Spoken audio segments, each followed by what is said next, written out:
Rumbe.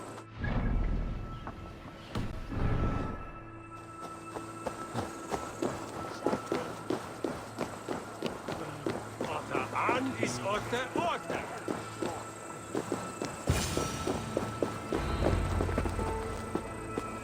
Why is my cup empty? Perhaps because you have drunk the barrel dry? Damn beer stand. His household is as poorly run as his lands. Estrid is a good wife. Far better than he deserves. You would say that, Adrian. Your wife acts like a sow in a skirt. My sweater run is a worthy woman, you coxcomb. But she's an excellent cook. With a fine nose for truffles. If Birston does not return soon, wine will not be the only thing spilled upon his floors. Now? Lord, Ah, a heroic-looking Dane in our midst. I'm looking for Birston, the alderman of the Shire. Our lord is not at home, but his wife is receiving visitors upstairs, in her usual fashion. If you speak with her, pass on that we've run out of ale. Now, gentlemen, everyone is fractious with this waiting. Let us be civil at least.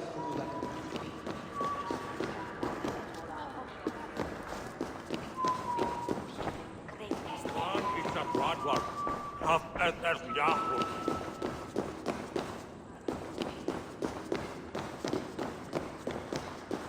Birston's things disrespect you, lady. Sour ale in the...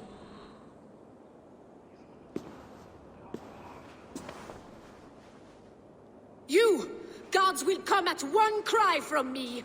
Sheathe your blade, lady. I'm Eivor of the Raven clan, here at your husband's request. Another Dane. I am Estrid, wife of the Lord of Essex. As you may have heard, my lord is not at home. You don't speak as one from here. Where's your home? These rain-sodden bogs and fog-washed hills are not my home, thank Christ. I come from Francia. My grandfather walked on Frankish sod. He spoke of an appetite for conquest that rivaled our own. Sadly, my conquests are reduced to pettish thanes and graceless men, all Frankish fire extinguished. I'm wary of rounding up Saxons. Is your husband stolen, drunk, or wayward? He'll be stalking the woodlands today, hunting game and ignoring the vital affairs of Essex. One such affair is why we called for you. If I can find him, I'll remind him of his duties. Ah, such would be a miracle. His favorite haunt is southwest of here. The lavender fields there attract the prey, God help him. With luck, he hasn't been eaten, but I'll return either way.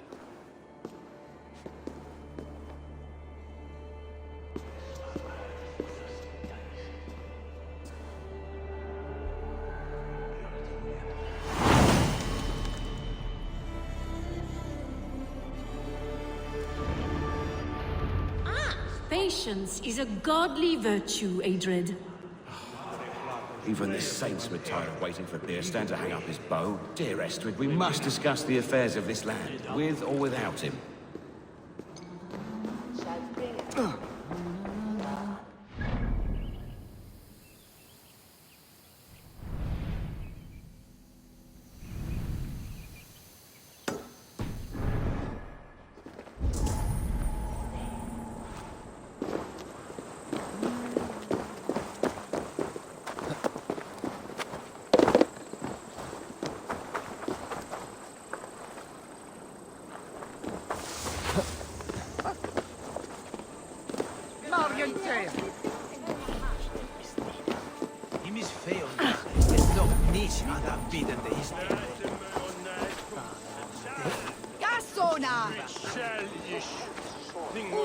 What? Wait and Shulon.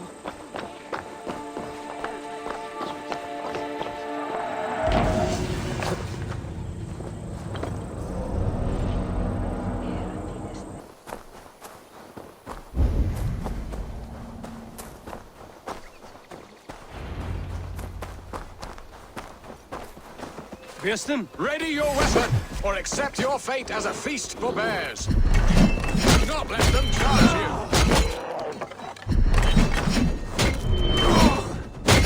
Stay! Ha! We'll fight to the death. Early one.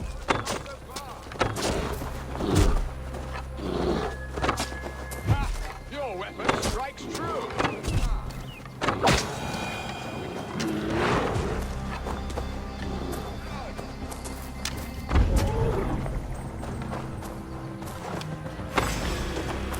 Gets the blood coursing. This is one Saxon you won't kill today.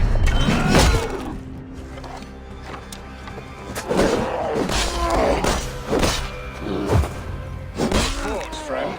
I would not have survived this ambush without you.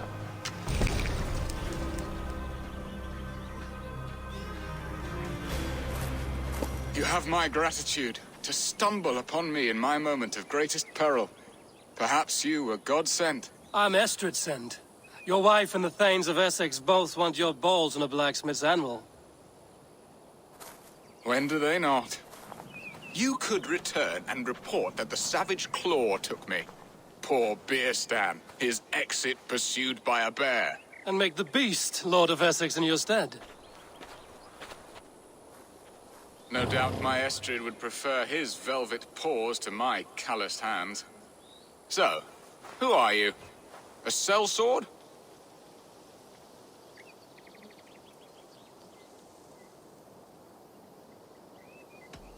You speak ill of your wife. Has your love faded, or were you ill-matched? As family, we are as close as Cain and Abel. She is a willful woman, and I am a bad husband. You know me, it seems. Only by reputation. A deliciously teasing sentiment. I am Eivor of the Raven clan. You hinted at an alliance for the loan of my unique talents. Blood, yes.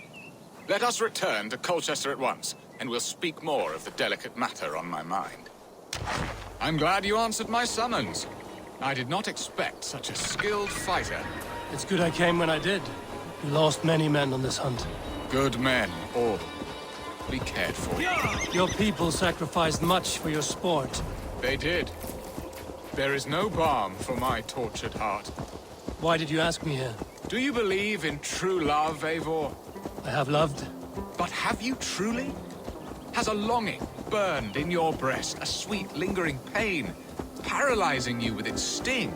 There's pain enough in battle. I do not seek it out in love. I long for it. The thrill of a fight softly won. My wife Estrid lacks fire. She is a fish out of water, cold and dead. She showed great passion when I met her, keeping our Thanes in check. Oh, they love her, it is true. Some with too much devotion. And I have not been a good and attentive husband. I have always been a plucked goose in matters of love. And a piss-poor ruler to boot. Strong must be the hand that steers the ship, Piston. My hand would rather tug the catgut of a well-crafted bow. My eyes narrowing at the sight of prey. Aye, a crown sits heavy on the head. Then let us run wild and free in the woods as the wolves do. Live on our wits, prowl and stalk and feast. You have a romantic way about you, Piston. Do not fret. My guards will not worry you when we are together. You mismark me if you think I'm capable of worry. Have you built your city in the ruins of another?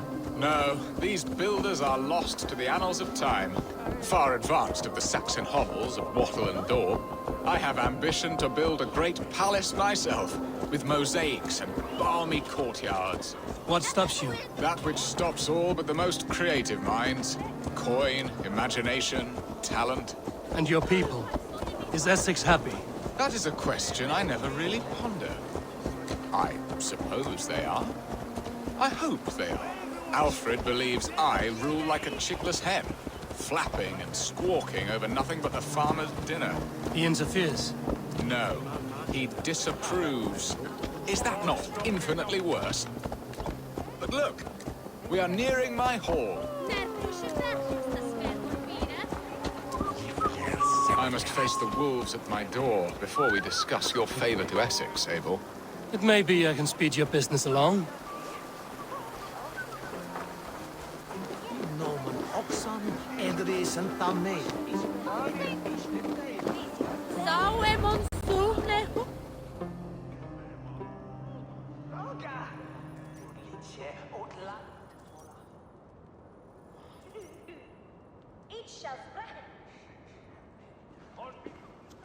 Ready to help me fend off the spears of their displeasure?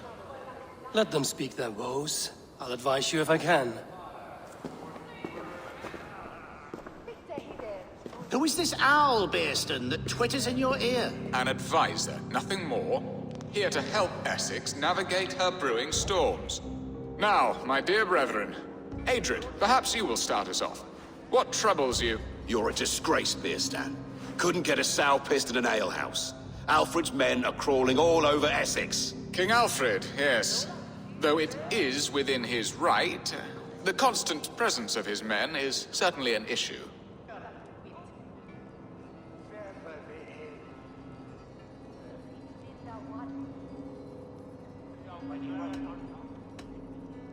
When the months are coldest, the mistletoe is full grown, cloaked in her winter strength. Meaning that we should weather this? Stay strong?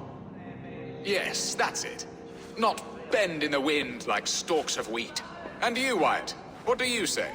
Your preparations for the Lammas festival. How can you think of spending so much coin when your people are starving?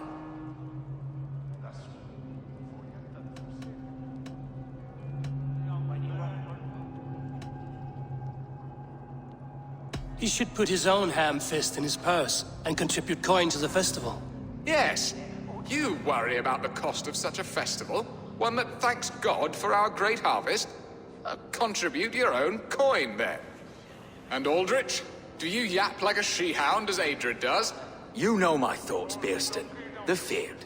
How can we give men to Alfred for his wars when our harvest suffers day by day?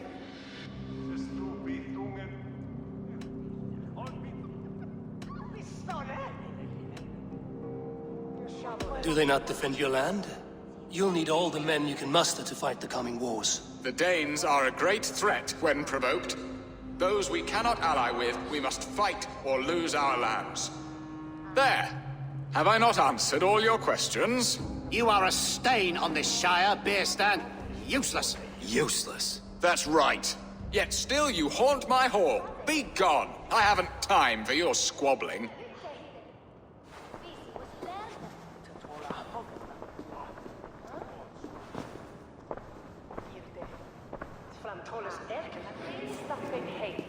That ceased their prattling. Bow on your helm. All this talk of hunting makes me long for the woods. Your wife awaits, Bearston. Aren't you worried some other man will drench your sheets with his sweat? Ha! She does as she must. As do I. But you will discover this soon enough.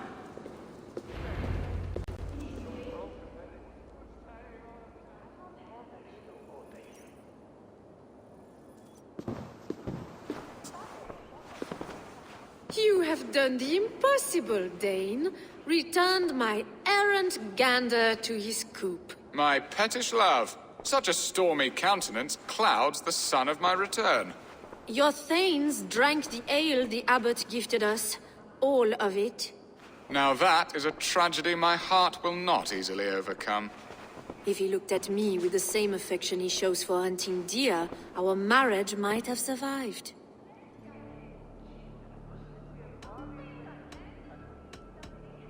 I notice your love has gone sour. Was it fresher than this? There is so little difference between love and hate.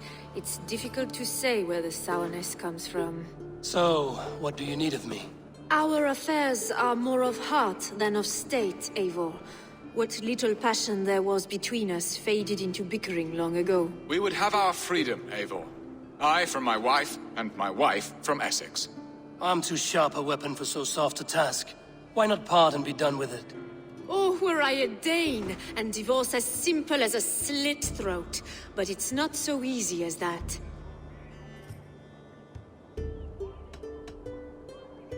Explain yourselves, clear and plain, and I will do it. The poetry here is mind mud. We had a plan, a simple plan. A woman lost and a woman found. Some time ago, we paid a Dane to kidnap me and ferry me safely to Francia. As you can see, he did not deliver. He was certainly thorough in other regards. Some Norse can be quick to take coin and slow to earn it. If I give my word, it is not broken. Could we try the kidnap again? Much of the planning is done. It would only take a more trustworthy overseer. It should be a bold venture if we do. Loud and brash and seen by all. During our Llamas festival, merry peasants and guards with wandering eyes. Your return to Francia would need a swift ship, with a captain ready to leave England. We could ask him. I would have thought his steed and seamen spent. Come find me in the market, Eivor. Our unwelcome guests require food and ale to soften their anger. My wife is a gracious and attentive host, Eivor. The only thing that keeps my braying thanes at bay. And the woman found? A darling Maybud, Alvida, my childhood sweetheart. I left her 20 years ago in Malden to marry my prickled pear. 20 years? Can an ember so cold be reignited? We can hope. You must fan the flame. Find her, bring her to my lakeside cottage, and light a bonfire there. I will know to come. I believe she lived in the last house in Malden. A small, sweet place where fond memories were made. I will do as you both ask, and ask Freya for success in this love game. Good luck in your endeavors, Eivor. I pray you find my Alvida with a fair face and a yearning heart. Now, should I look for Alvida first, or meet with Estrid at the marketplace?